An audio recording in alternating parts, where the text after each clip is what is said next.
Welcome to the Surviving BPD Relationship Breakup Podcast. If someone in your life has BPD, you know how difficult it can be, and you need to learn how to heal from those toxic relationships. And that's where this show comes in. Expert education, expert knowledge, expert insight, and delivered with compassion and empathy. With your host, counselor and trauma recovery coach, ajmahari. To purchase and book sessions with AJ, go to ajmahari.ca. Now your host, ajmahari. A couple things before we start this episode. I have a website for this podcast, and it's at survivingbpdrelationshipbreakup.com. Interactive website. It's a website is its own feed for the podcast and also for my YouTube channel. So if you'd like to get a lot of the videos that aren't in this podcast, you'd like to check those out, you can do that at survivingbpdrelationshipbreakup.com. I would just like to encourage you to please leave a 5-star rating for this podcast if you find it helpful, to help this podcast keep growing and keep reaching more and more people who could benefit from this content. I get a lot of people with BPD rating it at 1 star because, they have all these problems with what I'm saying, and they think it's horrible and disgusting and all that kind of BPD kind of stuff. Now, let's dive into today's episode. Alloplastic defenses in BPD, Ego-syntonic and ego-dystonic. And it comes from a comment on a video that I did years ago, but borderline focus on, quote, fairness, unquote, and being, quote, right, unquote. The commenter asks a really important question. So they say, can I ask about the ego-syntonic nature and the alloplastic defenses? And they're referring to within people who have BPD. I found that whenever I critiqued the person with untreated BPD about their disrespect, breaking my boundaries, they blamed everything on me, which is alloplastic, yes, and highly projective. And the commenter said, projecting, gaslighting, and very manipulative. Absolutely true. Commenter continues, there were times it was definitely intentional, but for the most part, I think they truly believed that they were being treated unfairly when it was actually myself suffering the emotional abuse. It's very insightful of the commenter. And the commenter continues, is the ego-syntonic nature a case of a person with BPD feeling treated unfairly, therefore they believe their behavior is valid? Or is it literally that the person doesn't know what they're doing is wrong? Yet, if the same was done back, they would see it as not respecting their boundaries. Excellent. Let's respond to this and dive in even more deeply about the difference between ego-syntonic, ego-dystonic, alloplastic defenses in people with borderline personality disorder, and specifically those untreated, but those with BPD unless and until exceptionally well treated.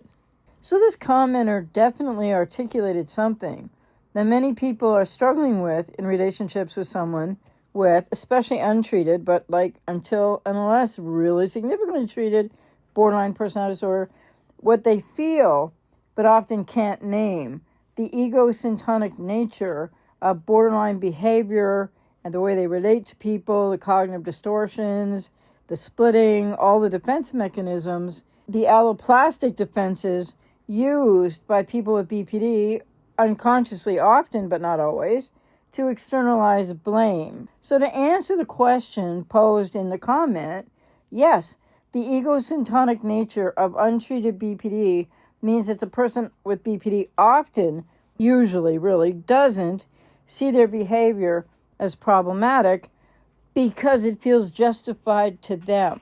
That's how it feels to them. They don't have any awareness beyond that. People with BPD, they feel wronged, invalidated, or abandoned, and their actions, even if and when abusive, are then seen as a form of, quote, justice, unquote, to them, right fighting, borderline right fighting, which is often unconscious repetition compulsion, cycle patterns from emotional dysregulation and triggers, and it's borderline right fighting.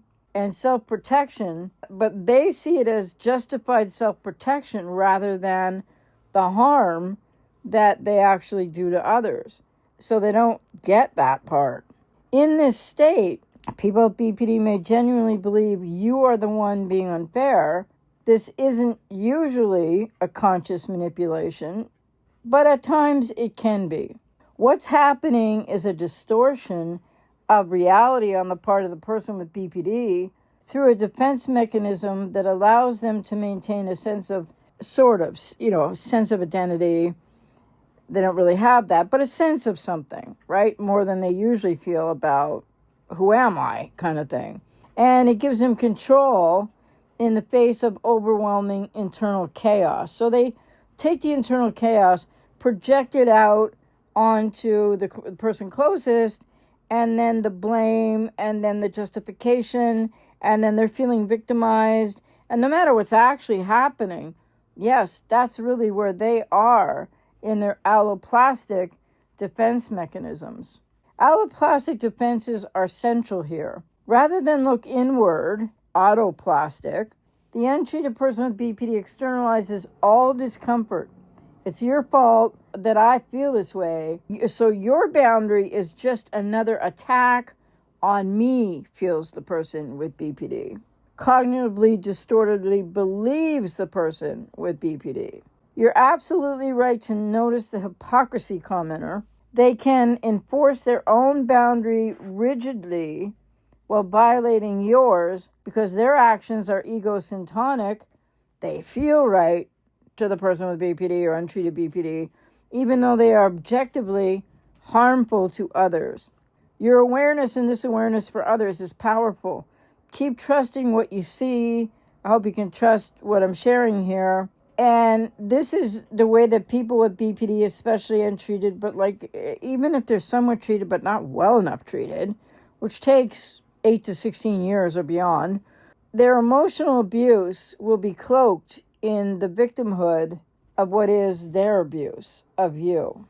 So now I just want to break this down even a little bit further. These concepts are so important. I'm going to break this down by explaining some really important psychodynamic concepts that came up in this important comment and question on my YouTube channel on that video that I mentioned.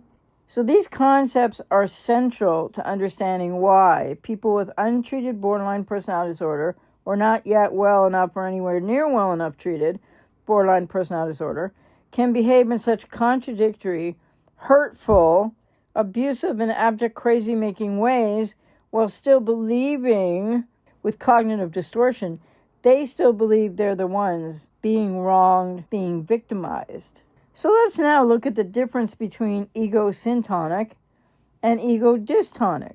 These terms refer to whether a person with BPD, I'm speaking of, experiences their thoughts, feelings, or behaviors as being in alignment or in conflict with their, quote, self-image, unquote, with their, quote, identity, unquote, which is really identity diffusion and lack of self. Ego-syntonic means the behavior or thoughts feel right, feel acceptable, or feel justified to the person with BPD.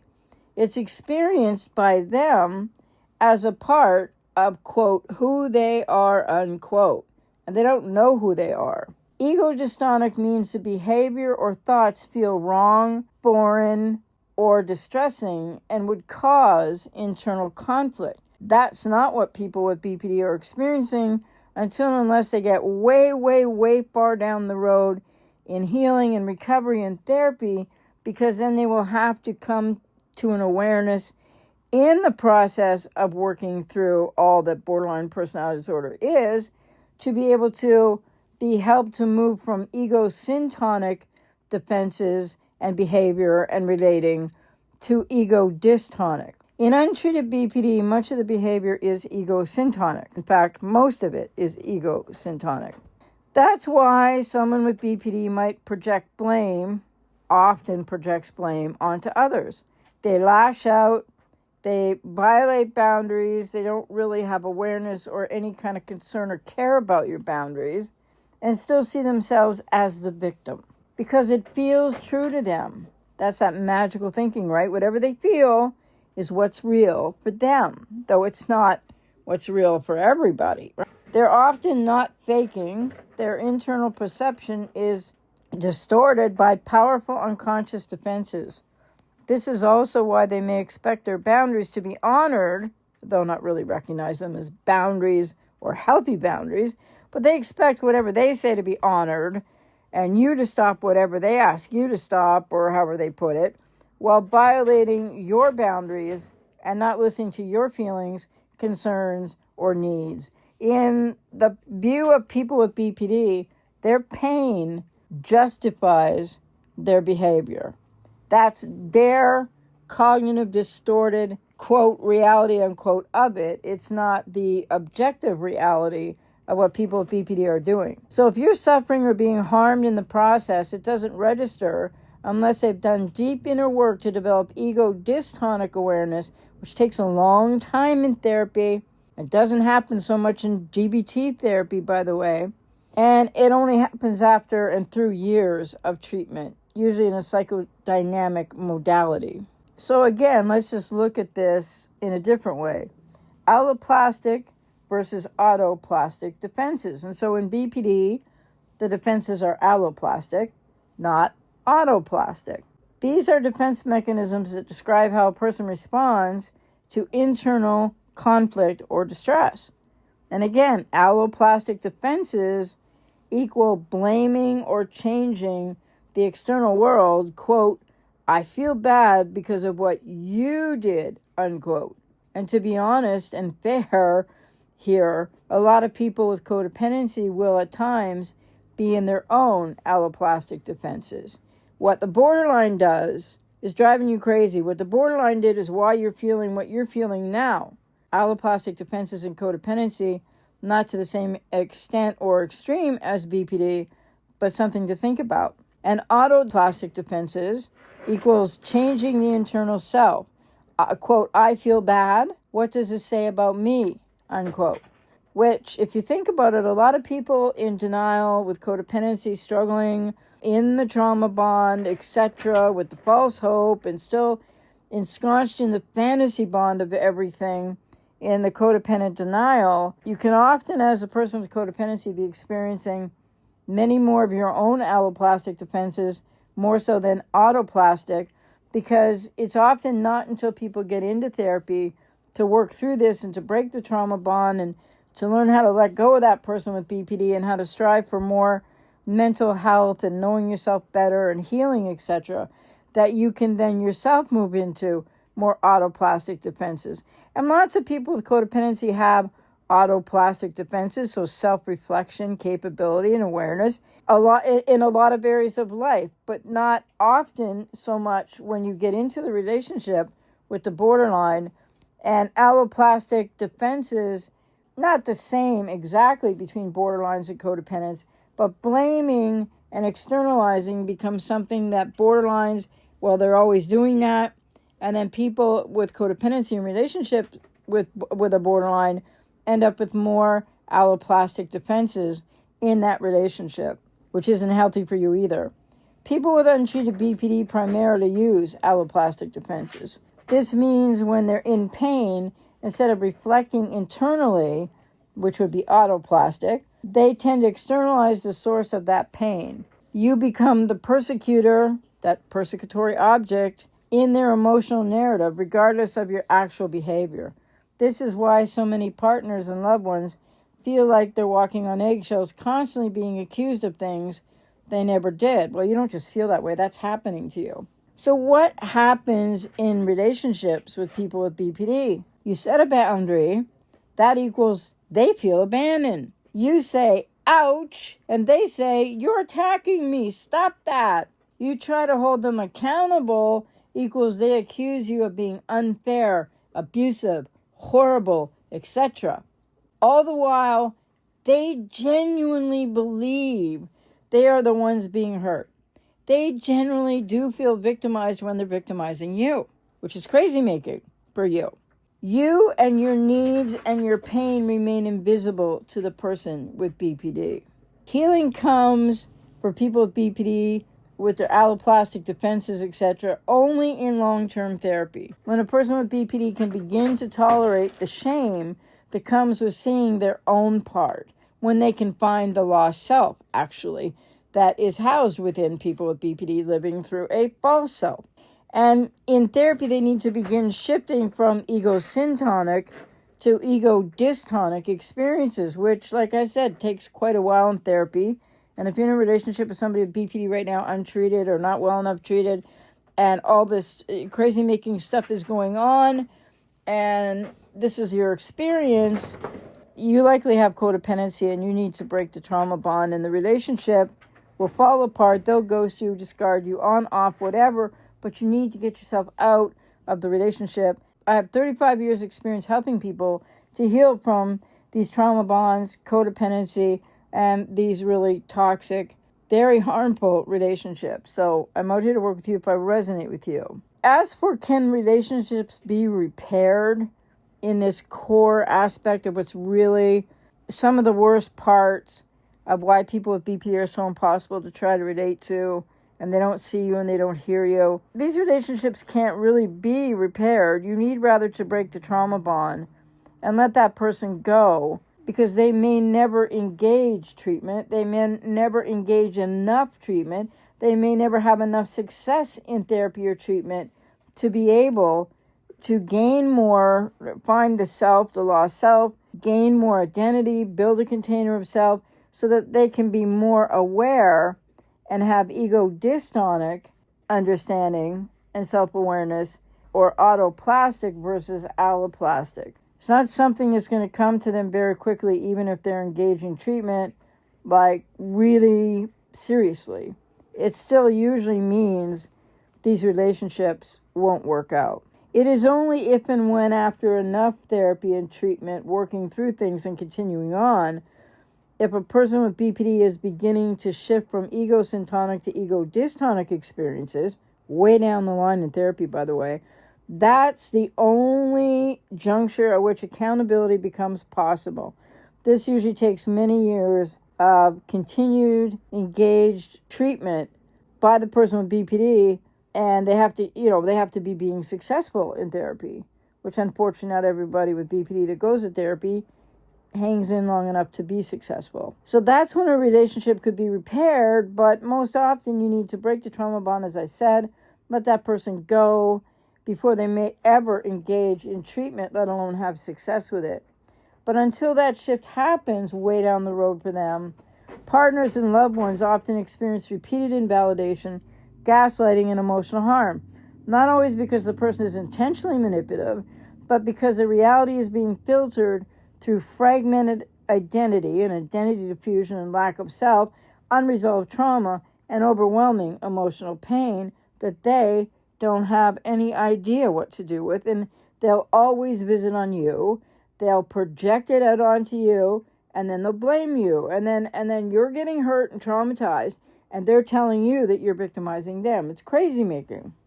Their pain and lack of awareness will continue to cause you more and more pain, and the damage of losing yourself increasingly until and unless you end the relationship, or they ghost or discard you, but you get into treatment yourself and work to break that trauma bond and heal your codependency and survive that relationship. And I'm out here to work with you, again, if I resonate with you. So the very bottom line for you as a listener right now, if you're in a relationship with someone with untreated BPD and you feel like your truth is constantly erased, not even on the map, your boundaries are totally ignored, run roughshod over, like non-existent to the person with BPD, and your pain is dismissed, you are likely experiencing the fallout of ego-syntonic behavior and the borderline's alloplastic defenses. These BPD defenses render you and your needs invisible to a person with BPD. Your reality matters. If you have codependency, you have to remember that you may also now be reacting and acting out of alloplastic defenses from all that doesn't make sense in the relationship and all that's happening in the dynamic of the trauma bonded with the fantasy bond relationship aspect, which is at the core, not the love and attachment healthy relating that you were hoping for. So you're not overreacting. You do deserve emotional safety and clarity, but neither your reality nor the emotional safety that you need or your need for validation or clarity or to be seen and heard will even be understood or acknowledged by a person, especially with untreated BPD. Please let that sink in today. You deserve to stop explaining your pain to someone committed to misunderstanding it, to someone that can't help but misunderstand it, to someone that can't hear it because their pain rises up greater and it becomes like an unconscious competition for them. And they're not able to care about your pain or validate it at all. You've been listening to the Surviving BPD Relationship Breakup Podcast with your host, counselor and trauma recovery coach, ajmahari. For more or get sessions with AJ, go to ajmahari.ca. See you next time.